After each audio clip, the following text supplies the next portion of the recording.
Boa tarde a todos. Verinha acabou de chegar aí. Está chegando a nossa hora dos nossos estudos. Hoje, dia 11 de novembro de 2022, nós estamos aqui na Sociedade de Estudos Espíritas Francisco de Assis para mais uma tarde de estudos, de aprendizado. Aproveitando que os companheiros estão aí, relembrando a todos que domingo, dia 13/11, nós teremos a nossa irmã Érica Cristina Gomes, aí do CEOI, que vai conversar conosco, né, às 10 horas da manhã, sobre ética e moral, uma visão espiritual da sociedade contemporânea. A Érica é uma estudiosa da doutrina, uma pessoa com bastante conhecimento, e com certeza ela vai nos trazer reflexões muito interessantes. E nós estamos hoje, né, estudando, nesse horário das 16 horas, esse livro, Obsessão e Desobsessão, de Sueli Caldas Schubert. E nós estamos estudando o capítulo 11, que trata sobre o obsediado. Hoje é a aula 2 sobre o capítulo 11. Então, para iniciarmos o nosso estudo, eu vou pedir para a Carmen. Carmen, por favor, faz a nossa prece.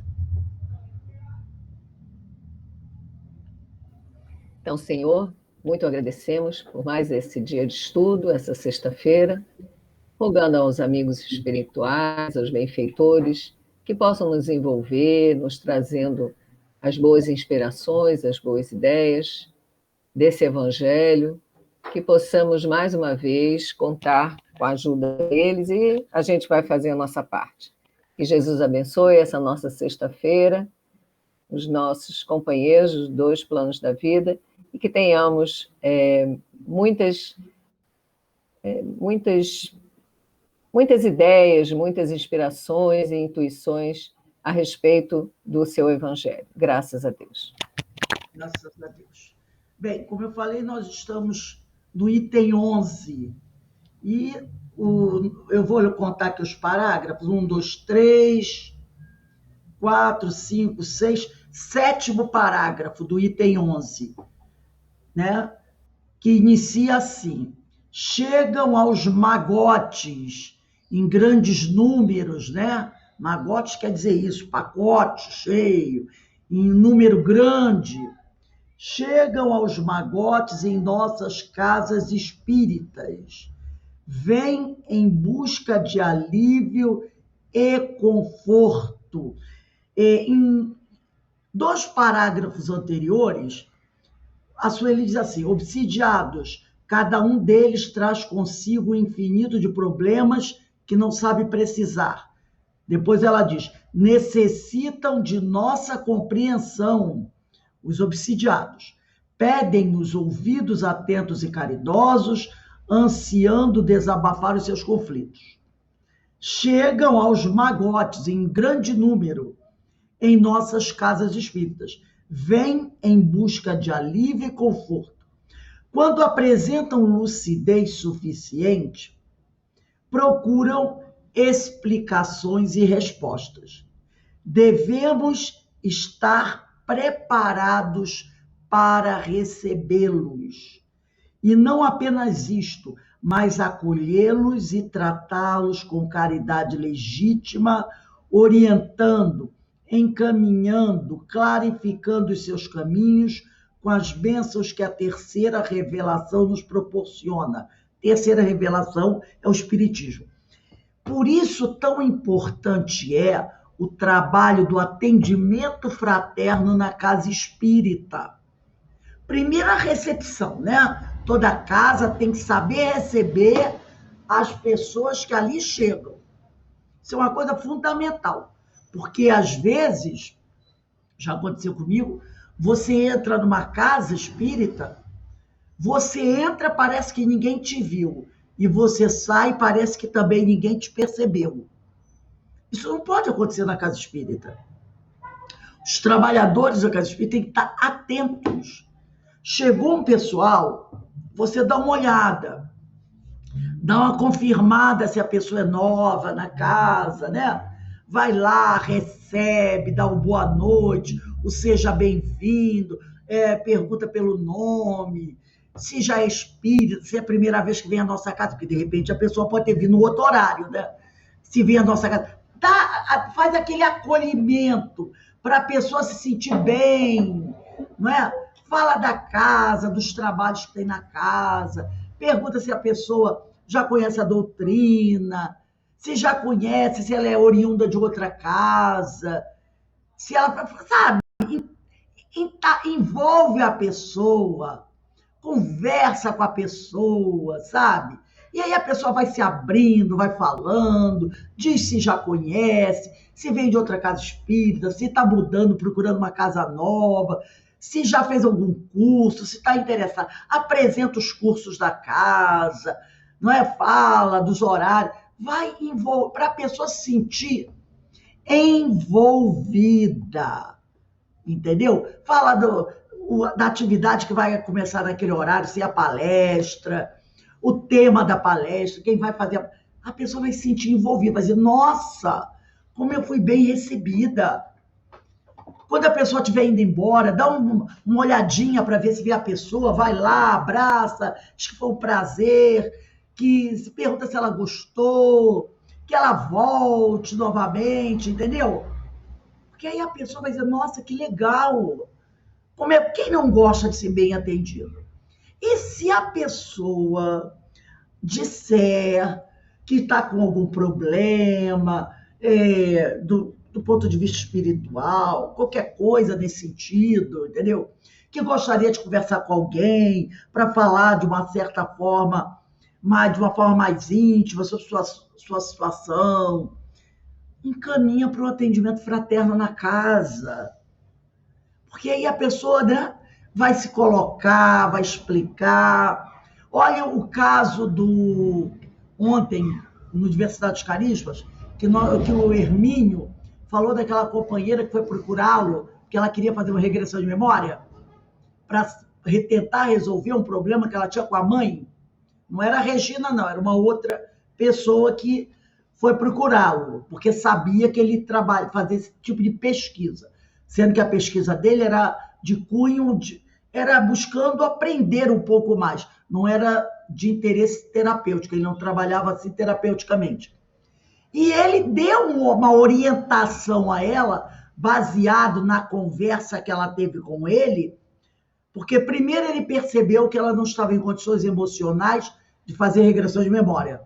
Segundo, ele, pela experiência de vida, de trabalho de mais de 20 anos nessa área, ele já deu uma orientação a ela, né, pedindo a ela que perdoasse, que se reconciliasse, e a companheira saiu dali dizendo que estava satisfeita, que ela ia buscar realmente fazer aquilo. Olha só, ele fez um atendimento fraterno com ela. Foi um atendimento fraterno. Então, quando a Sueli diz aqui, né? Devemos estar preparados para receber esses companheiros, no caso aqui, os obsidiados, né? Como devemos estar preparados para receber todos, mas aqui nós estamos tratando dos obsidiados. E não apenas isso, não apenas recebê-los, mas acolhê-los e tratá-los com caridade legítima, orientando, encaminhando, clarificando os seus caminhos, quer dizer, esclarecendo com as bênçãos que a terceira revelação nos proporciona. Não é para dizer para o sujeito que ele está obsidiado, tá? Não é para dizer isso, porque o Hermínio ontem ele não falou para ela esse tipo de coisa. Se você disser para o companheiro, você está obsidiado, ele vai ficar com raiva de você e vai embora. Não é todo mundo está preparado para ouvir alguém, seu problema eu já sei. Você está passando por uma obsessão. Então, tem que ter bom senso, né? E ela diz aqui, é nosso dever esclarecer a esses irmãos que o combate mais renhido, quer dizer, o combate mais difícil, mais duro, que deverão travar, não é contra o obsessor. Isso se a pessoa disser, eu acho que estou passando por um processo obsessivo. Então você vai dizer para ele, não, a grande batalha que nós temos que travar não é contra o obsessor, pois a este é mister conquistar através do amor e do perdão. Como é que se conquista o obsessor? Foi também ontem o que o Hermínio falou para aquela moça, porque ele percebeu ali que a mãe dela tinha sido sua grande antagonista. É através do amor e do perdão. Perdoa. Não importa o que aquela criatura tenha feito contra você. Perdoa. Tá? É isso que nós temos que fazer. Perdoar. Mas sim contra si mesmos. A grande batalha. Nossa grande batalha, e não é a primeira vez que a gente escuta isso. A espiritualidade amiga, através dessas obras maravilhosas, sempre vem nos alertando. A nossa grande batalha é contra nós mesmos. Nós somos os nossos maiores adversários. Adversários. Os nossos maiores adversários somos nós mesmos. Inclusive, nós somos tão terrivelmente os nossos maiores adversários que nós nos sabotamos. Nós nos sabotamos. Não é porque um adversário sempre faz isso, dá um jeito de sabotar o trabalho do outro. Agora, nós temos a capacidade de nos sabotarmos. É demais um troço desse, né? Mas nós fazemos isso. Isso prova que nós somos os nossos maiores adversários. Peleja, quer dizer, luta, em que devem empenhar-se no intuito do objetivo de se modificarem, no anseio de moralização, até que deem ao verdugo atual a demonstração efetiva de sua transformação. Então, nós temos que agir visando a nossa melhora íntima, a nossa transformação moral, para que o outro perceba, pelo nosso exemplo, lembra que o exemplo arrasta? Para que o outro perceba pelo nosso exemplo que algo está diferente. Tem alguma coisa diferente nesse negócio aqui. Aí o nosso adversário percebe que tem alguma coisa diferente aqui. O que será isso? Aí ele começa a procurar e ele acha. Esse cara mudou em algum momento. Tipo assim, eu cochilei e ele mudou e eu não percebi. Ele mudou. Eu não estou conseguindo mais acessá-lo com tanta facilidade. Tem alguma coisa nele diferente. Então ele começa a procurar o que está diferente. E dependendo do que ele encontrar, isso pode até acender uma lâmpada na cabeça dele. E ele achar aquilo interessante e perceber se esse sujeito, vou usar uma frase que uma vez um amigo espiritual falou em relação a mim, se esse sujeito, que era quem era, melhorou, eu que sempre fui melhor do que ele, também posso melhorar. Será que eu fui ofendida? Porque eu fiquei pensando, será que ele falou isso me ofendendo? Ele disse, né, se ela que é ela melhorou, então eu com muito mais facilidade posso melhorar. Aí eu fiquei pensando, eu acho que ele me ofendeu. Porque quando ele falou, se ela que é ela melhorou, eu então tenho mais facilidade de melhorar. Aí até eu estou pensando, eu acho que ele me ofendeu, mas deixa para lá. Né? Então, a gente fazer o quê? Não tem nada que possa ter feito, né? E aí o companheiro vai buscar essa melhora, porque a melhor coisa para educar é o exemplo. Aí a Sueli continua aqui. Nestas condições, ele pode conseguir a conquista do obsessor que hoje o subjuga. E aí ele faz do adversário um parceiro, um amigo. Porque a ideia do tratamento do obsessor é essa. Ninguém vai conseguir se libertar de um obsessor à base de pancada, de grito, ladainha, sabe? Não vai. Eu já vi até um meme uma vez do cara tentando exorcizar e o obsessor rolava no chão de rir. Não dá para fazer assim. A melhor forma é através da evangelização desse adversário. E aí, de um inimigo, você passa a fazer dele um amigo. Lembra do Máscara de Ferro com o Divaldo? É lógico que ele não ficou amigo logo na primeira, mas ele, o que falou para o Divaldo? Ó, eu não vou te perseguir por enquanto. Por enquanto.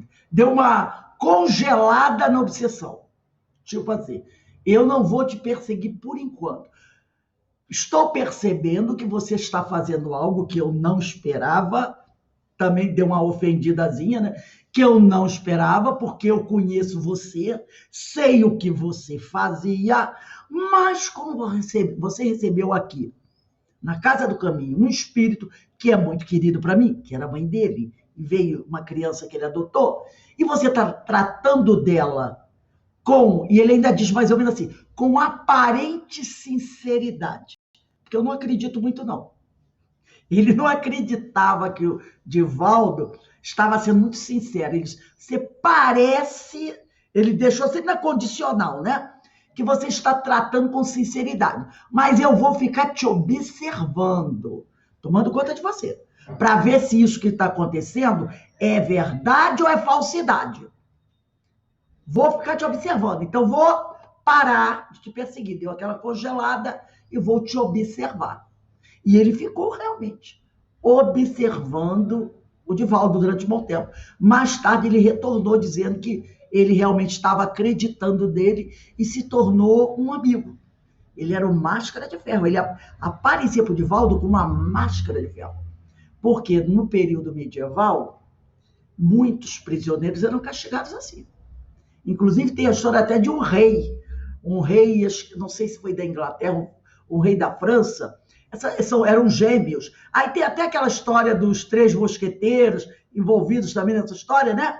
Que ele é feito prisioneiro e coloca uma máscara dele de ferro para que nenhum guarda na prisão, ao olhar para ele, reconhecesse, achasse ele parecido com o rei, porque o rei era gêmeo dele.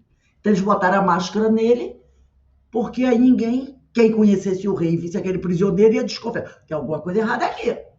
Como é que o sósia do rei está preso? Então botaram uma máscara de ferro. Isso, quando o pessoal não era muito mais malzinho e pegava aquela máscara de ferro, botava no fogo, tá? E depois que ela estava quente, botava no rosto da pessoa e já sabe o que acontecia, né? Era tipo de torturas assim que aconteciam lá naquelas masmorras loucas da vida.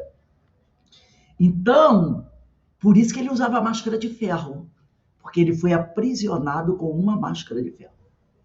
E, pelo jeito, o Divaldo tinha alguma coisa a ver com essa história. Tanto que ele era o adversário do Divaldo. Ele era o obsessor, né? Alguém que estava ali sempre há muitos e muitos anos perseguindo o Divaldo, né? Então, essa é a melhor maneira, como ela diz aqui, né? Buscar essa luta, é uma luta que todos nós devemos nos empenhar, no intuito de nos modificarmos, no anseio de moralização, até que possamos dar aos nossos obsessores, aos nossos perseguidores, uma demonstração efetiva da nossa transformação. Nestas condições, ele, o obsessor, pode conseguir, no momento, o obsidiado, pode conseguir a conquista do obsessor, que hoje o subjuga. Conquista esta progressiva. Como eu falei do Máscara de Ferro, não foi assim, de uma hora para outra. Ele disse que ia começar a observar com mais atenção. Leva um certo tempo. Demorada, né? Conquista esta progressiva, demorada, mas sublime. Pois ao final encontrar-se-ão frente a frente, já agora intimamente renovados e redimidos. Esse é o único caminho para a libertação. É a conquista do adversário. O obsidiado é o algoz de ontem e que agora se apresenta como vítima. Esse vítima, entre aspas, que a gente sabe que ninguém é vítima desse processo, né?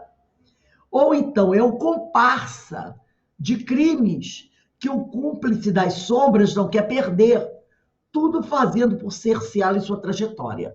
Ou foi o parceiro que você quer manter junto a você, acreditando que vocês poderão se reunir para continuar promovendo seus crimes, ou é aquele parceiro que se afastou dele, que o traiu. Porque normalmente cúmplices de crimes não são amigos muito queridos, né? Porque como confiar em alguém que é seu cúmplice de crime? É o famoso, quando a polícia prende e diz, quem abrir a boca primeiro leva o acordo. Entendeu? Somos amigos queridos de bandalheira. A polícia prendeu os dois, bota cada um numa sala. O crime é pesado. Aí a polícia diz, o primeiro que entregar o outro, que confessar o crime, entregar o outro, leva o acordo. Acaba ali na hora. Ó, o dedinho, ó. Posso falar? E acabou. O outro só vai saber quando receber a má notícia. Ó, o outro já te entregou, acabou. Ele falou primeiro que você. Então não tem amizade nesse tipo de coisa. Até irmão entrega irmão. Entendeu? Não tem esse tipo de coisa. Como diz o outro, é cobra comendo cobra. Então, aquele que foi prejudicado vai vir atrás também, tá?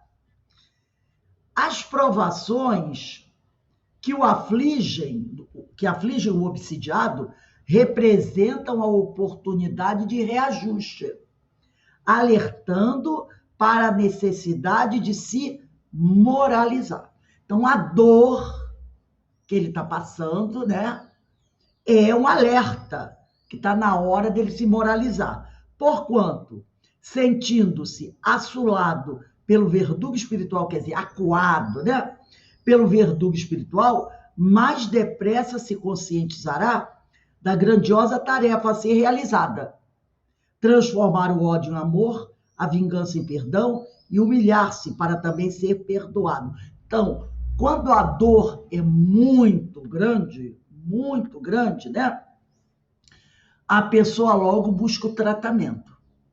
E aí ela vai começar a se conscientizar que é preciso fazer alguma coisa realmente efetiva para transformar o ódio do outro em amor, o desejo da vingança do outro em perdão e humilhar-se para também ser perdoado.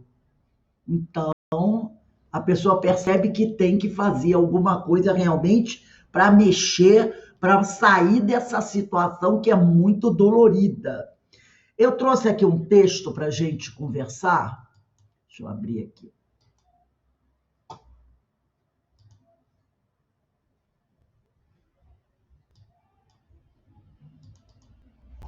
Esse texto é do livro Reflexões Espíritas. Não sei se eu tenho, o meu é velhinho. Não sei se vocês estão vendo a capinha do meu. O meu é capa até amarela.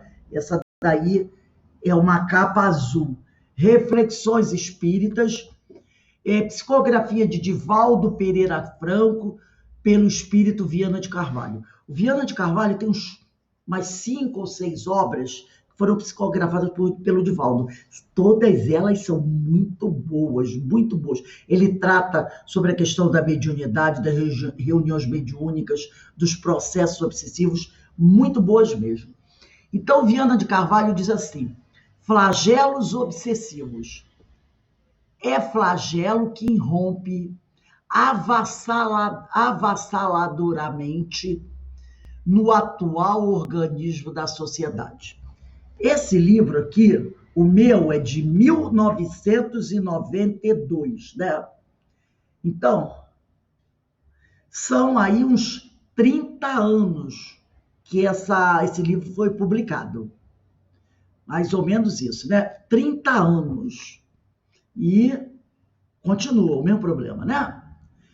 Então, é um flagelo que irrompe avassaladoramente, palavrinha chata, no atual organismo da sociedade, quer dizer, em meio da sociedade. Através de síndromes sutis, de características extravagantes, de fenômenos de constrição da personalidade, de injunções deficitárias do ânimo, origina um quadro que pode ser classificado como alguma das enfermidades conhecidas. Não obstante, a cada momento, pessoas invigilantes tombam na urdidura desse terrível mal, que assola com volúpia destruidora as vidas. Então, os flagelos obsessivos estão aí. O tempo passa, entendeu? As pessoas crescem, as pessoas desencarnam, as pessoas reencarnam. Desse texto para o tempo atual, são 30 anos, mas, como diz o outro, tudo continua na mesma. Com procedência nos débitos de outras encarnações, quer dizer, a origem está lá no passado, da maioria das vezes, e também geradas, muitas vezes, no atual périplo, quer dizer, no atual caminhar, né, evolutivo do homem, na atual reencarnação. As razões da vindita, da batalha, da luta, estão íncitas no espírito perseguidor, que identifica por afinidade aquele que lhe afligiu oportunamente a quem não consegue perdoar. Então, ele identifica porque o indivíduo continua da mesma forma que era antes. Continua fazendo a mesma coisa, pensando da mesma maneira, praticando os mesmos atos, com as mesmas atitudes. Por isso que ele identifica com facilidade. Ele diz, achei, até sem muito esforço. Aquele que no passado o agrediu e que ele não consegue perdoar. Começada a sandice, quer dizer, a loucura, esta larga-se no tempo, tomando espaços da vítima até a construção geral, na área mental ou em outros departamentos orgânicos, através de processos enfermiços que se alargam impiedosos por ano a fio. Então começa aí aquela loucura, ele começa a atacar, ele começa a minar as forças do outro, tomar conta do sistema nervoso, da área mental, do corpo da pessoa. Nós já até falamos que tem algumas pessoas que ficam até sem andar. Aí eu me lembro de...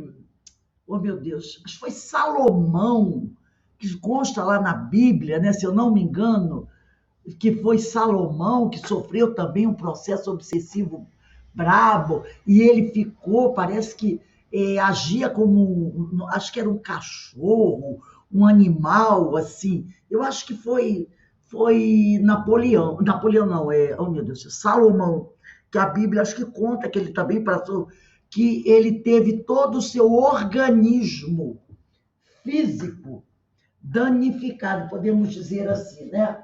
Afetado por causa desse processo obsessivo que ele passou. É que eu não estou com o meu telefone aqui, dá licença, instantinho. Só para confirmar, mas eu acho que foi ele sim. Acho que foi Salomão sim, que vai passar por um processo obsessivo assim tão violento que ele vai ficar totalmente subjugado durante um bom tempo, porque o processo obsessivo, ele pode nos levar a isso. A pessoa pode ficar em cima de uma cama, sem conseguir andar, a pessoa pode ficar sentindo muitas dores de cabeça. Então, afeta não só a mente da pessoa, mas também o seu organismo. A terapia, quer dizer, o tratamento, né? A terapia, no entanto, está a depender dos pacientes que começam a desintegração da personalidade, tá? Então, o início da terapia para tratar desse tipo de coisa vai depender de nós, né? Então, a cura está em nós. Por se tratar de uma força inteligente atuando, é necessário que se formule um plano também inteligente de defesa. Então, aquele que está nos atacando não é alguém que não saiba o que está fazendo. Ele sabe sim. Ele é muito inteligente, ele arma situações graves, inclusive, às vezes, ele traz amigos ou contrata pessoas para ajudar nesse processo. Quando a gente estuda as obras de André Luiz, a gente vê ali, quando eles trazem aqueles espíritos ovoides, né, para ficar ali sugando a energia das pessoas. Então, tudo isso é um esquema muito bem elaborado. Muito bem elaborado. Inclusive, num estudo que nós fizemos aqui, foi colocado isso. Como a coisa é muito bem organizada. Todo aquele processo é um processo muito bem organizado para realmente levar.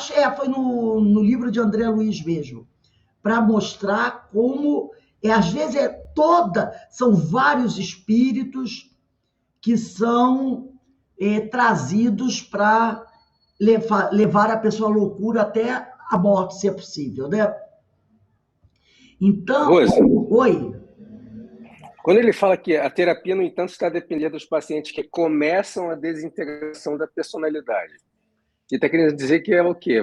Ele começar a se desfazer daquelas imperfeições, daquele momento de personalidade dela. Que começa a integração da personalidade. Eu vou até pegar aqui o texto mesmo, para a gente ver se não ficou faltando nenhuma palavrinha. Deixa eu pegar aqui rapidinho, porque às vezes, de repente, pode ser que tenha faltado uma palavrinha aqui. Não, acho que tá claro. Só queria tirar a dúvida se essa questão da desintegração da personalidade seria ela se despojar das imperfeições dela, que com o tempo formam a personalidade dela atual, que fazem com que ela se afinize a esse espírito obsessor, né? A terapia, no entanto, está a depender dos pacientes que começam a desintegração da personalidade. Aqui, no entanto, eu acredito que seja o seguinte: quando a pessoa, olha o que ele diz antes, começa a sandice, esta larga-se do tempo, tomando espaços da vítima até a concepção geral, na área mental ou em outros departamentos orgânicos, através de processos enfermiços que se alargam impiedosos por ano. Você que está passando por um processo desse, a sua personalidade começa a se desintegrar.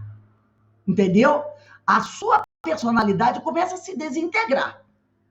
Então, a terapia está dependendo desse que começa a ter a sua personalidade desintegrada.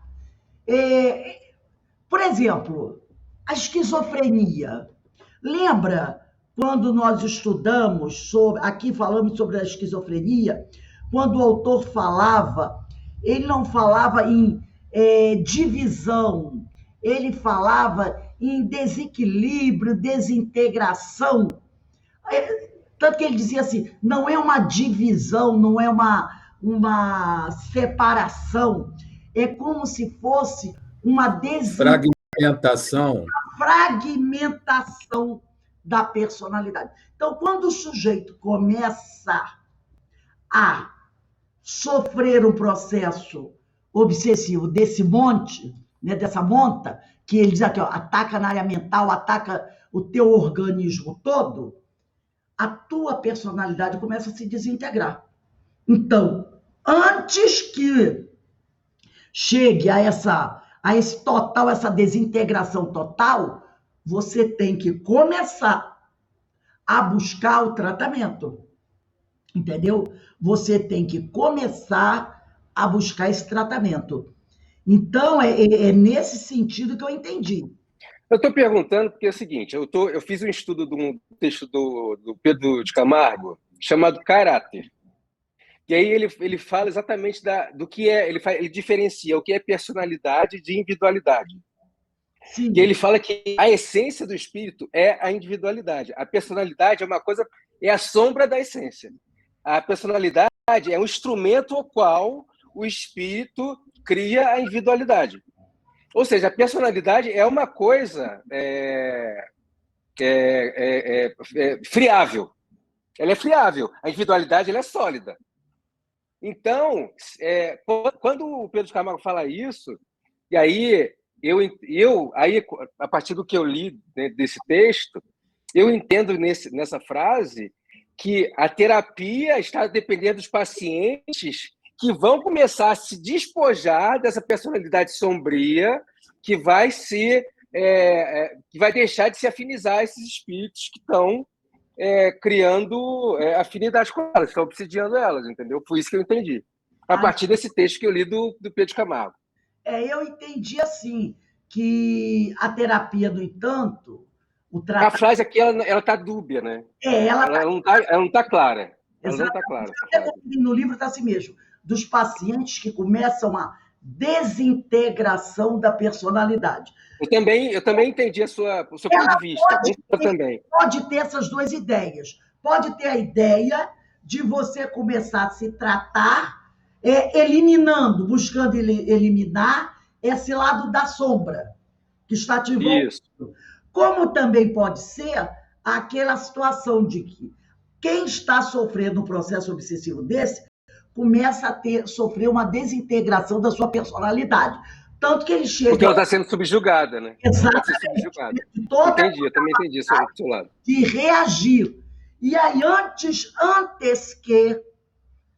que isso se efetive completamente, ela deve buscar o tratamento. Então, quando ele bota a terapia, está a depender dos pacientes que começam a desintegração da personalidade. Pode ter essas duas interpretações, entendeu? Que uma forma de tratamento é eliminar a sombra que está te envolvendo, ou você que está envolvido pela sombra, antes que ela te subjugue totalmente, você começa a terapia. De dois modos, ele coloca a responsabilidade da terapia em nós. Se no sentido que você compreendeu ou que eu compreendi, o importante aqui é que ele coloca a urgência de buscar o tratamento, de a terapia, e mostrar que essa melhora depende de nós, não depende do outro, né, do pai, da mãe, do irmão, da espiritualidade.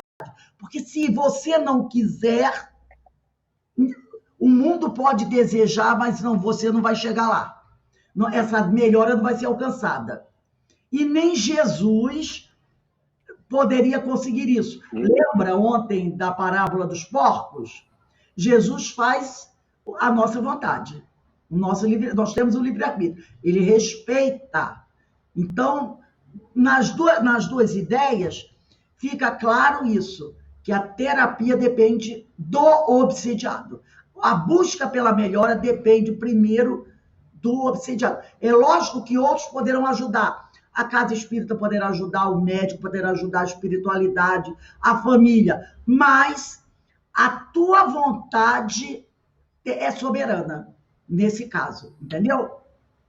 Vamos lá. Por se tratar de uma força inteligente atuando, é necessário que se formule um plano também inteligente de defesa. Claro, se aquele que está te atacando está usando de estratagemas, de esquemas muito bem elaborados, como é que você vai se defender? Com a enxada e o martelo? Não. Você também terá que buscar métodos inteligentes para reagir. Nele, a irrestrita confiança em Deus deve constituir o ponto principal da terapia libertadora, a nossa fé. A seguir, a conduta moral esclarecida e saudável, para melhorar o padrão vibratório do paciente, que se desloca das injunções, né, da subjugação do ataque do seu perseguidor. A paciência que irrita aquele que se compraz do constrangimento e na desdita do seu perseguidor. Paciência, né? Não adianta entrar no desespero. Então, você está fazendo um tratamento para se libertar dessa subjugação. Você sabe que não vai ser de hoje para amanhã, que vai ter momentos que você vai estar mais caído, tem momentos que você vai melhorar, mas você se mantém firme, com fé, com paciência, não desiste. Eu tenho um tratamento espiritual na casa espírita, eu vou, mesmo que eu esteja sem vontade, mas eu vou. Eu tenho a consulta com o meu psiquiatra, com o meu neurologista, eu estou de cama, eu vou de cadeira de roda. Essa paciência irrita o nosso adversário, porque ele está demandando todo o esforço dele, todas as energias dele para te debilitar, para te arrasar. Mesmo assim você vai. Eu me lembro bem, uma vez a gente estava fazendo uma reunião mediúnica, e o companheiro, foi conversado com ele, né? Que ele deveria buscar ter a vontade para reagir a todo aquele processo, toda aquela situação que ele estava padecendo ali. E ele pergunta assim: você já reparou como eu estou? Depois, na avaliação, é que o médium foi nos contar que ele chegou se arrastando. Ele já estava com uma deformação gravíssima perispiritual, que dava a ele a aparência de um réptil, né? Vamos dizer assim. E ele disse isso. Olha para mim, como é que você acha que eu tenho condições de fazer alguma coisa para me melhorar? Como é que eu vou buscar o tratamento? E nós dissemos para ele lá: vai como você pode. Como é que você pode ir? Você não está se arrastando? Então, vá se arrastando. Vá como você puder ir. E é isso que vai irritar o outro. O outro vai dizer assim, ele vai dizer assim: poxa, eu deixei o cara na forma ali de um réptil. Eu deixei o sujeito se arrastando sobre a terra. Como mesmo diz lá na Bíblia, a serpente, né? Quando tem aquela passagem que a Eva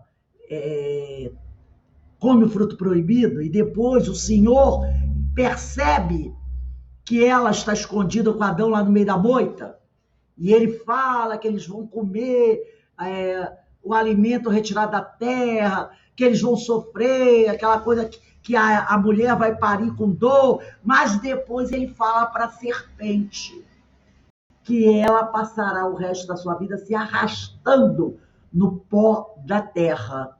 Então, aquele companheiro deixou o outro nessas condições, como aquela figura bíblica. Mas ele, mesmo naquela situação, ele está buscando caminhar. E isso vai irritar o outro. O que eu posso fazer mais para ferir esse sujeito? Eu deixei ele nessa situação. E mesmo assim, ele está buscando a luz, mesmo se arrastando sobre o pó da terra. É isso aí. Essa é a tal da paciência. Vai como você puder, entendeu? Então, a oração e a leitura edificante que ampliam para melhor os painéis da mente, arrancando a ideia obsidente, aquela ideia que fica ali, né, na tua cabeça, extravagante, a qual a pessoa parece ter prazer de entregar-se em razão de as suas resistências se apresentarem fragmentadas. Ainda como recomendação terapêutica, nunca se deve esquecer o trabalho do bem, os exercícios que produzam transpiração, olha aí, o suor, né? Vai buscar academia, vai suar, vai eliminar toxinas, entendeu? Exercícios que produzam transpiração. Vai fazer um exercício, uma ginástica, uma caminhada, uma natação, vai buscar um trabalho onde você tenha que fazer um esforço físico, alguma coisa nesse sentido. Porque isso aí está bem ligado ao nosso organismo. Quando você transpira, você também não elimina toxinas? Ao invés do amolentamento do caráter, que favorece o aprofundamento das raízes obsessoras, a minarem a árvore do equilíbrio psicofísico. Normalmente, os pacientes das obsessões informam estar reagindo com todas as suas forças. A verdade, porém, é oposta. Às vezes o sujeito diz, não, eu estou fazendo todo o esforço. Eu estou me esforçando. Não é bem assim. A verdade, porém, é oposta. Mantém apenas frágeis arraiais de resistência que logo tombam. Aí, num dia, ele faz um pouquinho de esforço, aí no outro dia está desanimado de novo. Cedendo lugar ao insidioso e pertinaz cerco para a destruição das reservas morais do enfermo.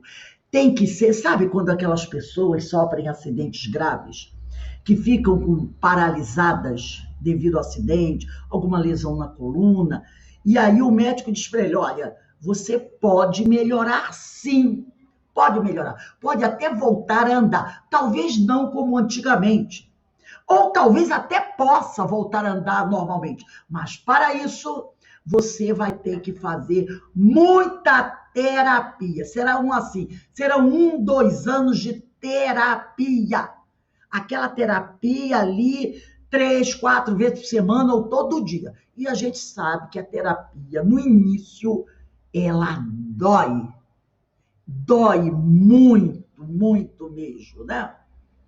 Então, é o que ele diz aí. Ele está falando sobre isso, né? É preciso manter-se firme, sabe? Não pode esmorecer, mesmo que tenha muita dor. Você não pode ceder espaço para o obsessor. Cada vez se toma mais urgente a fluidoterapia, mediante a qual, né, mediante a qual se restabelecem os centros de força. Então, a fluidoterapia é ir lá na casa espírita, receber o seu passe, entendeu?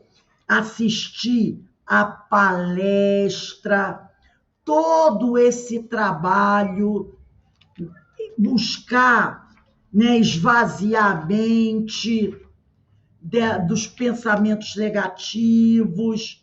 Então, é importante esse trabalho.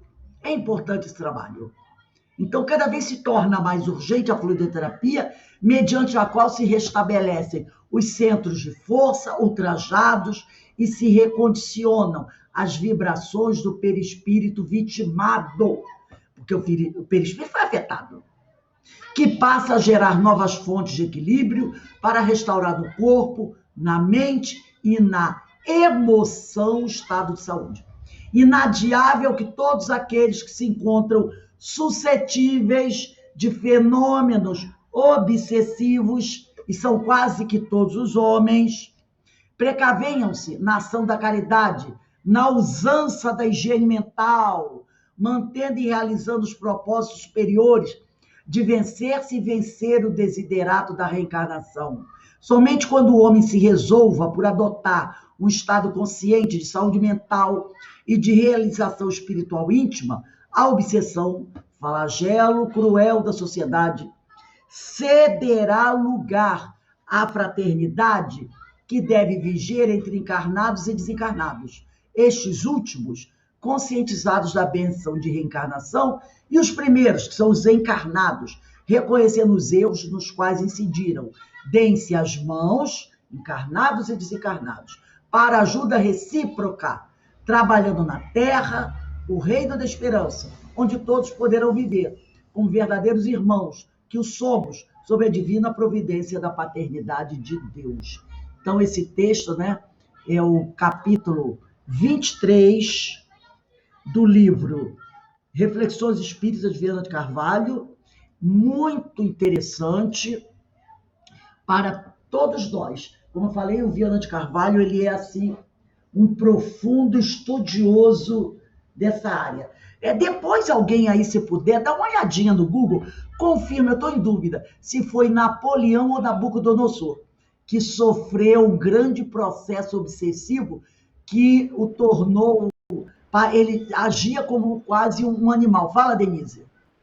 É um Nabucodonosor. Nabucodonosor. Alguém cantou para mim agora, que eu estava falando Salomão, mas alguém cantou na minha ouvido agora. Nabucodonosor. Então, Nabucodonosor sofreu um processo obsessivo tal que ele ficou agindo como se fosse um cão, né? Ou um lobo, um negócio assim. Foi um processo obsessivo, lobo, né? Terrível. E durou bastante tempo. Está na Revista Espírita. 1865. Ele sofreu, afetou todo o organismo dele, né? Então, vamos voltar aqui ao livro da Sueli.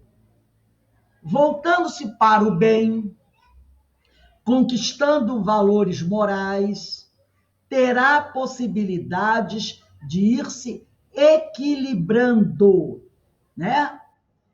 Voltando-se para o bem, conquistando valores morais, terá a possibilidade de ir se equilibrando, passando a emitir novas vibrações e atraindo outras de igual teor, que lhe trarão saúde e paz. Lembrando sempre, não é um processo que vai acontecer do dia para a noite. Vai demorar muito tempo? Desisto. Não, vai demorar mesmo, vai demorar. Mas você precisa ser perseverante.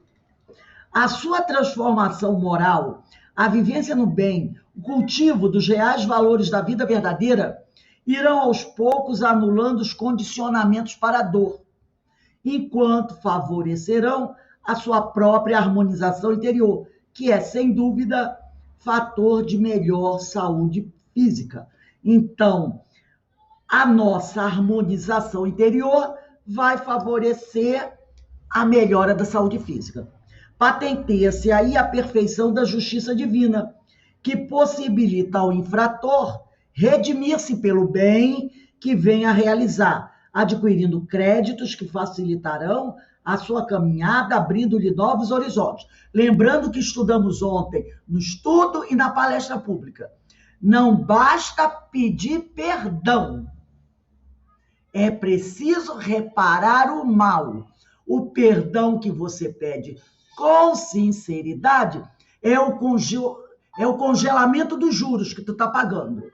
Congela os juros. A partir de agora não vai ter juros mais. Mas a dívida que você amontoou com os seus juros, até o momento do congelamento, você vai ter que pagar. Então, aquela história das outras religiões, dizer assim, vai lá, nós vamos até quarta-feira que vem falar sobre isso. Falar sobre a confissão auricular, no estudo de Emmanuel. É aquela coisa, padre, eu pequei, reza 500 Ave Maria, 300 Pai Nosso e vai com Deus, seus pecados estão perdoados. É furada. Se você acredita nisso, você reza as 500 Ave Maria, os 300 Pai Nosso, dá engrupida na metade, e depois você se acha livre, e o que você faz? Começa tudo de novo. É igual o sujeito que está com o cartão de crédito estourado. Aí aparece uma alma cristã e diz assim, deixa que eu pago teu cartão. Aí tu dá aquele risinho por dentro, por fora não, né? Por dentro, ai, que bom. Aí daqui a pouco, tá aqui, teu cartão tá zerado. Eu duvido que tu vai pegar aquele cartão zerado e vai quebrar. Tu vai olhar para um lado, vai olhar para o outro, diz, vamos começar tudo de novo. Ainda mais agora que em Petrópolis inaugurou um shopping novinho, zerado. Inaugurou ontem, cheio de lojas novas, bonitas. Não foi fácil? Foi. Só que não acontece isso. Mas se você acreditar, você entra pelo cano. Por quê? Você está achando que está zerado. E aí você começa, ó, se endividar. O dia que tu descobrir a verdade, tu vai ficar louco. O que vai fazer? Correr atrás daquele que te enganou. Já tivemos um caso dessa casa espírita. Na reunião mediúnica de um espírito que chegou lá, revoltado, com o orientador lá da igreja dele, que tinha dito para ele que quando ele morresse, ele ia para o paraíso, que por causa dos dízimos que ele pagou, estava tudo resolvido, sanado, e ele ia para o reino brilhante. Ele disse que não tinha reino brilhante nenhum, a coisa estava esquisita, ele estava sofrendo e estava cheio de problema, e ele estava querendo apertar o pescoço daquele que falou isso. Estava uma fera, porque ele foi enganado. Não era assim que a coisa, não é assim que a coisa funciona. Entendeu? Não é assim que a coisa funciona. Então, o perdão é o congelamento dos juros. Mas congelar não quer dizer fazer ele desaparecer, não. Congelou. Vai lá renegociar a tua dívida, não é? Renegocia a tua dívida. Renegociar quer dizer, eu terei que pagar. Vou pagar em longas prestações, outro tira um jurinho assim pouquinho, quebra o teu galho, mas ela tá lá e você vai ter que pagar. Ninguém sairá daqui até pagar o último ceitil. Não é ameaça, é verdade. Então, é o detalhe, né? Então, vamos lá. Então, ele diz aqui, patenteia-se aí a perfeição da justiça divina que possibilita ao infrator redimir-se pelo bem que vem a realizar, adquirindo créditos que facilitarão a sua caminhada, abrindo-lhe novos horizontes. Por isso é que a doutrina espírita, por isso que é a doutrina espírita a terapêutica completa para obsidiados e obsessores, como de resto para todos os seres humanos, porque a doutrina espírita abre bem o teu olho e os teus ouvidos. Ela não te engana. Tem muita gente que conheceu a doutrina e disse assim, eu não vou ficar nesse negócio não. Ah, esse negócio de doutrina espírita, eu já ouvi isso de pessoa conhecida. Ah, não. Na doutrina espírita a gente tem que fazer muita coisa. Sabe? A doutrina espírita faz assim, ó. Toma que o filho é teu. Vai cuidar dele. A gente pode até dar uma ajuda, mas o filho é teu. Cuida. É isso que ela diz. A responsabilidade é tua. Não tem transferência de responsabilidade. Ela chama a sua atenção para isso e te mostra o caminho que você deve seguir. Agora, o que tem que fazer? Pé na estrada, meu filho. Ah, mas eu estou descalço. Vai fazer o quê? Quem mandou jogar o chinelo fora? E é assim, a doutrina espírita, ela te mostra, ela te consola, ela te orienta, ela te esclarece, mostra como você deve se tratar, mas ela coloca bem claro para você que a responsabilidade é individual. Sabe? Não tem essa coisa. Eu não tenho culpa, foi um obsessor. Não é? Ficou aqui na minha cabeça. Faz isso, eu fiz porque eu ouvi as vozes. Não tem essas pessoas que dizem isso? Ah, porque o diabo me atentou. E por que você deu ouvido pro diabo? Porque você também gosta de diabrices, né? De fazer daquelas coisinhas. Você gosta. O diabo canta no teu ouvido, tu gosta da musiquinha dele e até sente falta quando ele não está cantando. Diz assim, onde está aquele vermelhinho, tão queridinho, tão quentinho? Cadê ele? Não é assim? Às vezes a pessoa não vai buscar? Vai buscar. Todo mundo diz, deixa disso, larga disso, se afasta, mas a pessoa fica, né? Vai, volta. Vai, fica cutucando a onça com vara curta. Fica procurando. Tem gente que é assim. E quando a coisa fica feia, Jesus, pelo amor de Deus, me socorre. Não é assim? Jesus me socorre. Eu não tenho culpa. desculpa, eu não fiz por mal, não era isso que eu queria. Aí tem uma frase que eu ouvi há pouco tempo alguém dizer: por que que tudo que eu peço a Deus ele nunca me dá, sabe? Por que que eu peço a Deus as coisas ele nunca me dá? Aí, como Deus não dá o que ela pediu, ela vai correndo atrás buscar. Entendeu? Aí ela não para pra pensar, se Deus não me deu, é porque eu não estou... O que eu estou pedindo é a tal caixinha rosa com laço em cima, com a cobra dentro. Que eu estou querendo a caixinha rosa, mas não estou querendo saber o que tem lá dentro. Só que Deus sabe que tem a serpente, por isso ele não deu. Mas o sujeito não fica contente. Não, eu quero a caixinha rosa. Eu quero a caixinha rosa. A gente faz isso, não é? A gente faz isso. Aí depois que quebra a cara, fala, nossa senhora, que besteira, eu não devia ter feito aquilo. Eu não devia ter falado aquilo, eu não devia ter corrido atrás daquilo. Mas não foi por falta de aviso, né?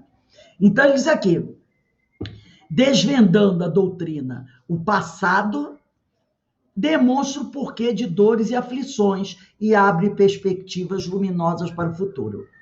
Nesta visão panorâmica de passado e futuro, desponta o amor de Deus a sustentar todas as criaturas no carreiro da evolução.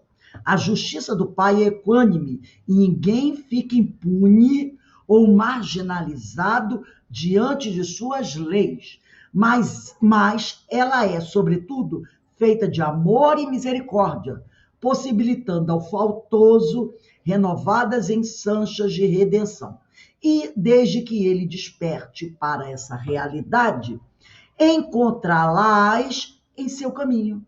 E, se souber aproveitá-las, aliviará seus débitos, trazendo-lhe simultaneamente melhores condições espirituais. Aí eu lembro de Jesus, né? Bem-aventurados os aflitos, que eu vos aliviarei. Essa palavra, às vezes, dói. Porque a gente acha que Jesus morreu e com o sangue de Jesus lavou os nossos pecados. A gente não fala isso? O sangue de Jesus lavou os nossos pecados.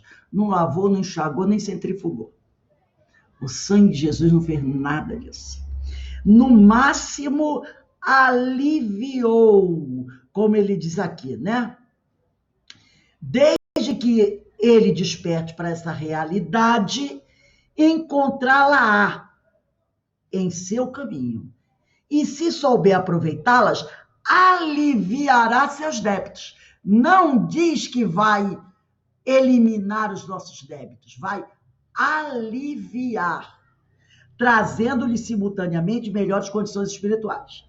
Sabendo que pode amenizar a dor, não tirar a dor, amenizar a dor. Então, está aqui, sabendo que pode amenizar a dor, não só pela compreensão de suas causas, mas também por intermédio de todo o bem que possa fazer. Então, isso aqui serve para amenizar a dor, aliviar. Mais fácil se torna para o ser humano a caminhada. Então, o conhecimento da doutrina, a compreensão dela, ameniza a nossa dor durante a nossa caminhada. Percebeu? Não diz assim, tira o peso das tuas costas durante a tua caminhada. Não tira, não. Alivia, ameniza. Você vai carregar, a cruz é tua. Ô, Rose, onde está no livro, hein? Eu estou no final do capítulo 11. Embora profundamente vinculado ao pretérito e experimentando provações amargas, terá, olha aí, na consoladora mensagem do Espiritismo, esperanças novas e novo alento para prosseguir. De novo ele chama a atenção. Embora profundamente vinculado ao pretérito, experimentando provações amargas, a mensagem do Espiritismo irá nos consolar.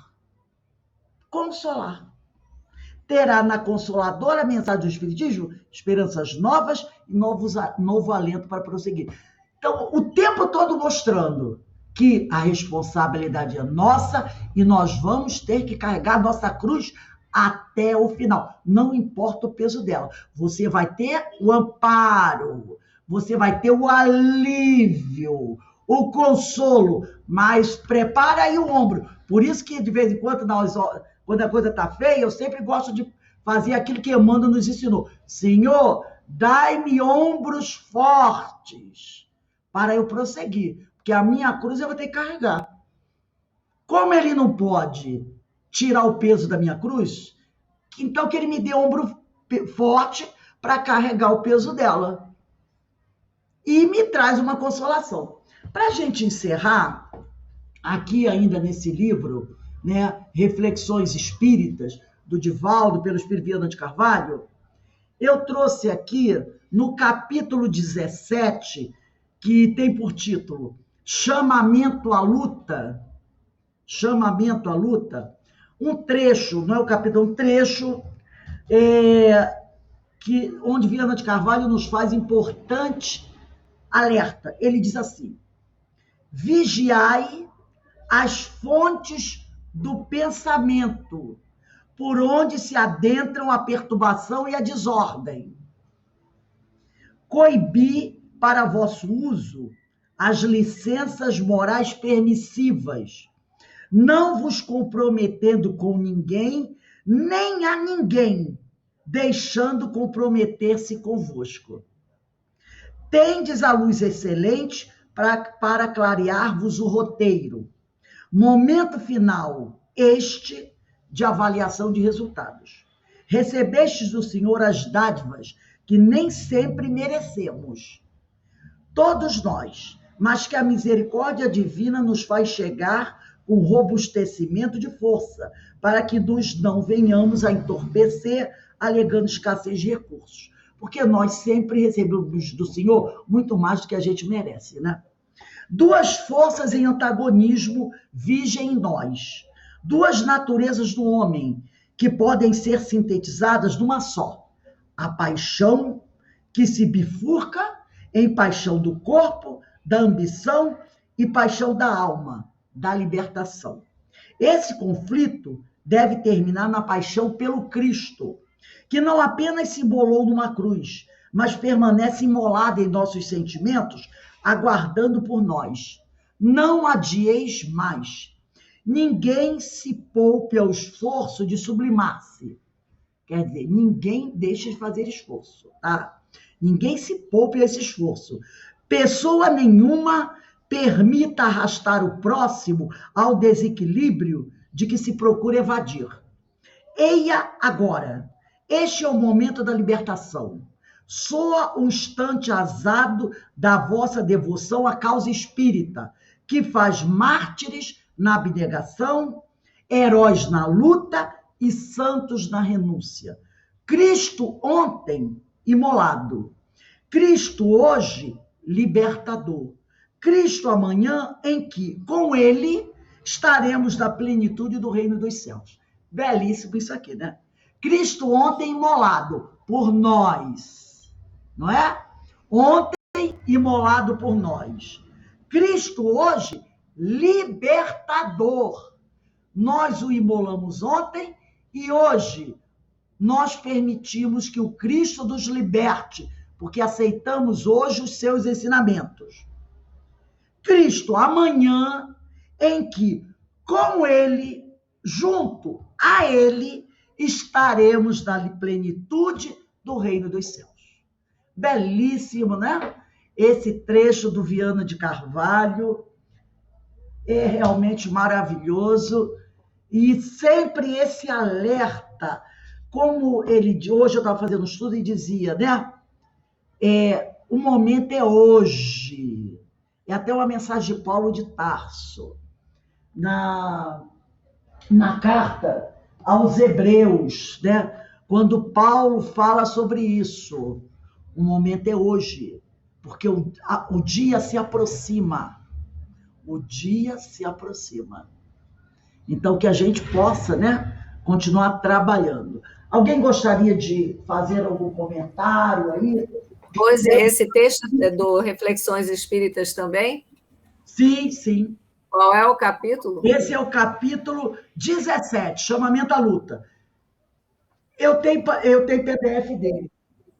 Posso mandar para vocês, tá? Então, a gente vê que realmente não é à toa que toda hora tem alguém, chamando a nossa atenção. Quem quer falar aí alguma coisa? A gente fica até com vergonha, sabia? Porque, olha, o que a gente tem de alerta, o que tem de orientação, o que tem de instrução, pelo amor de Deus, é uma vergonha. A gente tem que começar a deixar a ficha cair e perguntar, por que será que isso está vindo, né? Com tanta insistência, todos os textos que a gente tem lido nos últimos dias, fala sobre isso, sobre esse tipo de coisa. Não importa o curso que a gente faça, é sempre tocando nesse assunto, falando sobre essa questão, sobre essa urgência. Urgência. Porque para mim a palavra-chave aí é urgência. Urgência. Responsabilidade, para mim é responsabilidade. É aquela história que você estava falando. Ele vai ensinar, vai nos ajudar, consolar, suportar, amparar, pereré. É ensinar a pescar o peixe, mas o peixe é a gente que pesca. Exatamente. Não tem jeito. A questão é individual, porque até então a gente buscava dividir. Olhava para um lado, olhava para o outro, para quem eu posso jogar um pouco desse peso, da minha cruz, né?